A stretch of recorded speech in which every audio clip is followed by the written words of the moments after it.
Hello tout le monde, bienvenue dans cette nouvelle vidéo. Aujourd'hui, je vais vous dire tout ce qu'on enseigne en grande école de commerce. Parce que souvent, il y a un peu cette idée qu'en école de commerce, tu vas forcément devenir commercial ou travailler dans un service marketing, ce qui est complètement faux.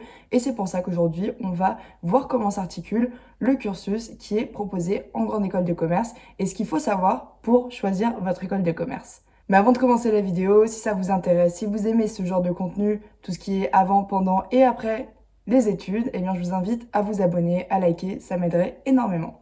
De quel que soit le programme que vous sortez, que ce soit Bac+3, bachelor, licence, admission parallèle, grande école, peu importe, les enseignements se basent sur un socle de fondamentaux et de matières spécifiques. La pédagogie de l'école peut s'appuyer sur des matières différentes avec une architecture plus ou moins large, mais là je vais vous en citer quelques-unes pour vous aider dans votre choix si vous vous renseignez sur les grandes écoles de commerce. Selon les écoles de commerce, vous allez avoir une dimension internationale ou pas, donc proposer des stages, des alternances, des opportunités de voyager comme les Erasmus.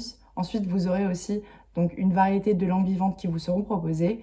Et enfin, des techniques pédagogiques variées, donc c'est-à-dire apprendre en faisant, les cours magistraux, les simulations, les business games, toute façon différente en fait d'enseigner un cours, mais sans forcément être traditionnel. Donc ça dépend vraiment des écoles. Mais à retenir que toutes les écoles vont avoir trois grandes idées qui sera donc la vocation professionnelle après votre formation, l'ouverture internationale et le développement personnel. Généralement, ce qui se passe, c'est qu'en première année, ça va être assez général. Donc, vous allez vous former au management, apprendre les notions de base, même peut-être revoir un peu ce que vous avez appris au lycée en économie sociale. Ensuite, deuxième année, on va approfondir donc ces notions, aller vraiment dans le micro, le macro, l'analyse des coûts, les ressources humaines et vraiment plonger dans ces sujets-là. Et troisième année, vous allez pouvoir vous spécialiser, donc choisir une spécialisation en fonction de ce qui vous intéresse évidemment. Ce qui est intéressant avec ce mode de fonctionnement, c'est qu'il va y avoir un tronc commun, mais avec des variantes qui vont dépendre des étudiants. C'est-à-dire, est-ce que tu veux faire la moitié de tes études en alternance? Est-ce que tu veux faire plus de stages? Est-ce que tu veux partir en échange? Voilà, ça ne dépend que de toi, de ce que tu as envie de faire. Donc ça, il faut se renseigner, mais les écoles, généralement, ont un éventail assez large d'opportunités. Donc, non seulement il y a des variantes que vous pouvez intégrer à votre cursus, comme les stages, les alternances, tout ça, mais en plus de ça, vous allez avoir des cursus adaptés à chacun. Par exemple, vous allez pouvoir faire un cursus en double diplôme, le faire à l'étranger, prendre une filière entrepreneuriale. À côté de ça, peut-être créer votre entreprise avec l'incubateur de votre école de commerce. Donc c'est vraiment très intéressant, vous allez apprendre énormément de soft skills en école de commerce. Et c'est vrai que souvent, c'est ce qui est recherché par les recruteurs. Je vous ai fait une vidéo sur moi qui dépense 50 000 euros dans une école de commerce et je vous explique un peu ce qu'on y apprend et pourquoi, selon moi, c'était vraiment un très bon investissement. Après, évidemment, c'est un investissement.